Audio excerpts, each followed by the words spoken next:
Hello, welcome to Honest Car Reviews. My name is Eric and this is the brand new Nissan Qashqai. It is the third generation, which means that, yeah, they've had some time to figure out things. And this is obviously the most aggressive and striking Qashqai, and perhaps the most striking crossover in the crossover segment. This is the press drive, so this isn't even available yet. It will come in late of October, September perhaps. And of course we'll talk about the design first and interior and everything. And this is the manual 1.3 mild hybrid car, and you can see that this is very different compared to the second generation Qashqai, especially in the rear. Yes, the front is very striking with its design, it is much sharper, but I think that the rear has grown in its dimensions, but in terms of length, width and height, it has almost been unchanged, perhaps for some centimeter or millimeter here and there. The Qashqai has been a hit in Europe. It is sold in 5 million in the entire world, but 3 of those 5 million has been in Europe. And actually this Qashqai has been designed, engineered in Europe. So to say that this is, I mean, you have a Nissan that is a Japanese car manufacturer, but everything is done, or at least almost everything is done in Europe. So this is a European car, as much as a Mercedes is a European car as well. This gray paint looks almost like Audi's Nardo Grey. Really cool. There's also the blue launch color there, also particularly like. The rear compartment, luggage compartment, you can hear there's a small sound when you open it up. This I really dig. They have increased the available room at the sides, because with increased safety aspect, with decreased sound insulation, often these are covered in sound insulation, which means that personally I golf quite a lot, so I can't fit my golf clubs without having to load out the longer golf clubs. Here I can just load them in, and also like that they have specific storage compartments that can hold stuff that needs to be vertical. And we'll get into the rear, and here you can also see that it is two-tone to make it seem lower than it actually is. And this is actually quite a big opening for the air to flow through, so it's, even though it looks quite wide here, it is not that wide because you have air that flows here. So it isn't that wide when you look at it from an aerodynamic perspective. Nissan also claims that they are really proud of the rear passenger compartment. And I must say, the amount of foot space is really good, and actually the available knee space is quite good as well. As always with almost every car that I review, I'm about 190 centimeters tall. I have problems because I don't have enough support underneath my thighs. They have some sort of bluish hint on the side doors as well, both front and rear. Often it's just black that covers the entire side doors, which makes it monotonous and a bit boring. This air vent looks pretty cheap, and actually the whole middle console flexes quite a lot. This might not be a problem in the long run, but the perceived quality is not that good. And because I'm not an adult, I can't get out, so I hope that I let's get the car keys.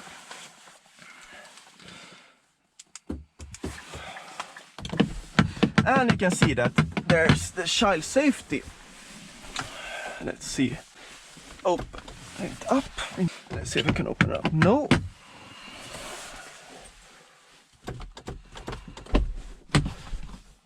This is a bit awkward.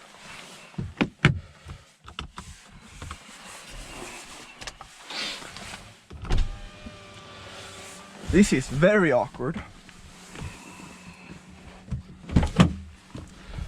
So there's some sort of child safety in the rear. pretty awkward to have to do that way. But you can see I have an old USB type, the USB-C type, so good to have some charging options in the rear. And you can hear that when the windows are down, the closing sound is horrendous. Absolutely horrendous. Horrendous. Let's see if I can.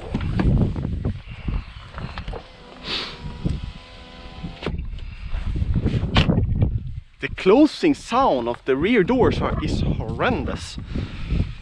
Wow. I was not expecting that. Nissan has done a lot to the interior.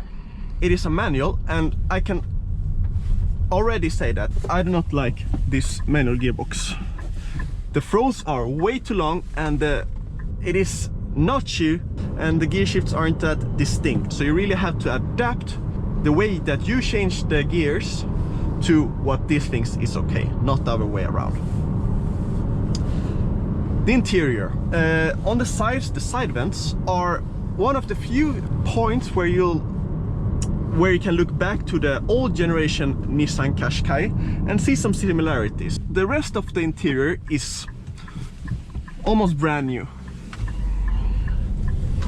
And I think they have really improved the interior, especially from the driver's point of view.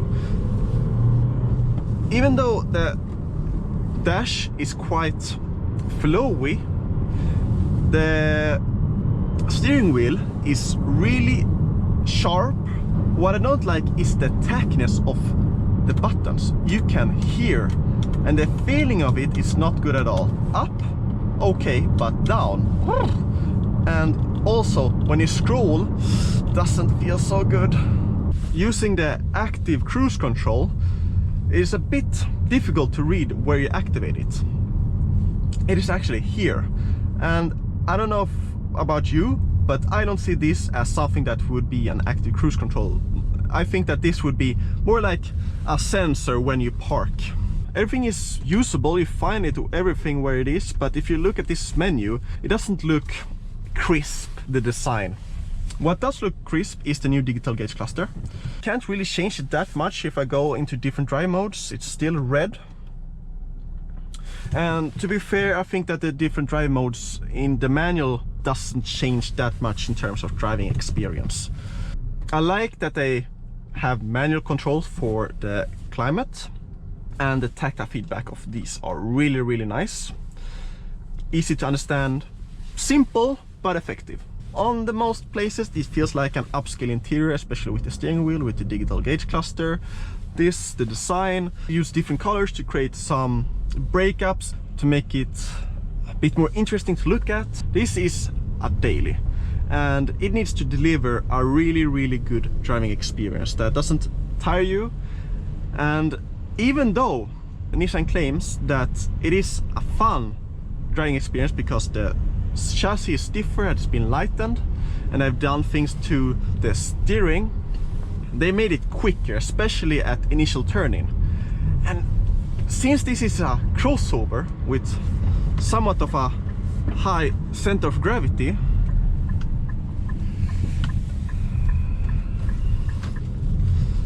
I must say that it feels like it's standing on stilts. Feels really wobbly, especially with the quick turning, and doesn't create much confidence when you drive it just a bit quicker.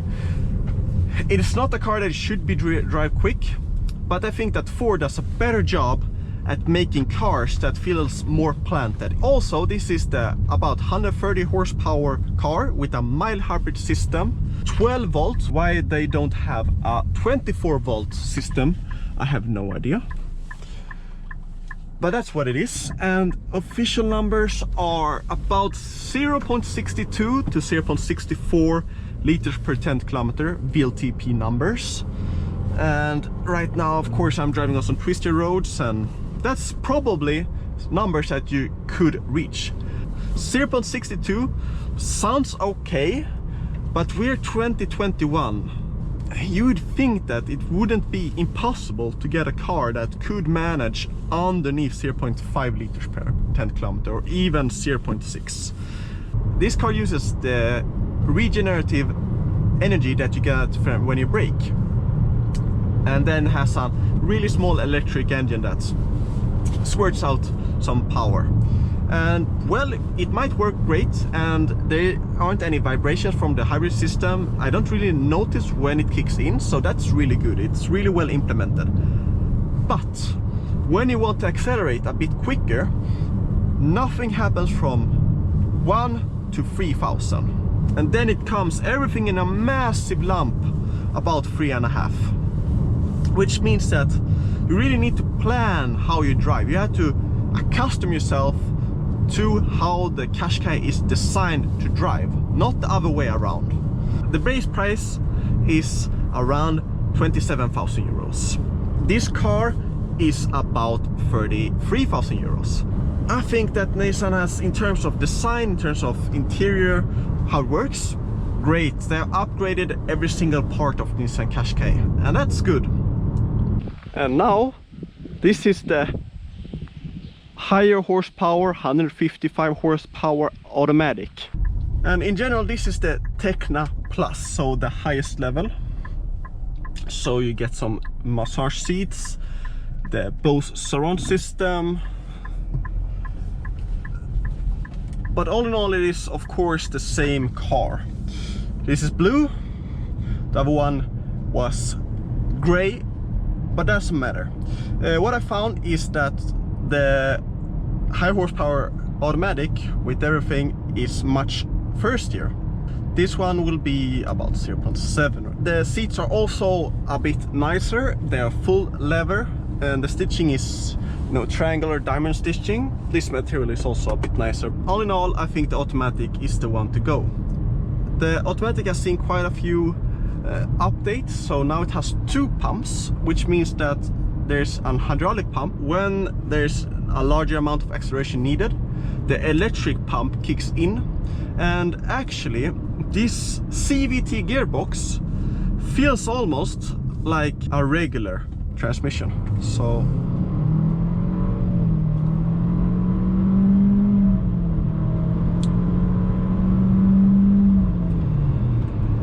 you still get, it's of course high up in the rev range, but you still get those shift feelings. So I think that Nissan has done a pretty good job with this transmission. Also, the engine is still the 1.3. Because of the transmission and the engine working together really well, does mean that it feels much smoother than the manual and lower horsepower alternative.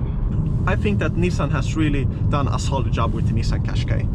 They know their market. They know what the Qashqai is, and I haven't gone away too much from the recipe. But promoting it as a more, being a more edgy car in terms of a bit stiffer ride or a bit more dynamic drive, is a bit misleading. But I think that the new Nissan Qashqai will be a solid choice in the crossover segment. What they should have done is made a mild hybrid, at least from the get-go. They will have an e-power next year. Petrol engine will work as a generator, power a battery, and then have an electric engine, so you get that smoothness. But I think that they should have come with that from the get-go, not with this engine option, because I don't think that it's sophisticated, it's not interesting enough, and I think that they should have discarded it completely and just have gone with the e-power. That's my final review for the new Nissan Qashqai. See you next time.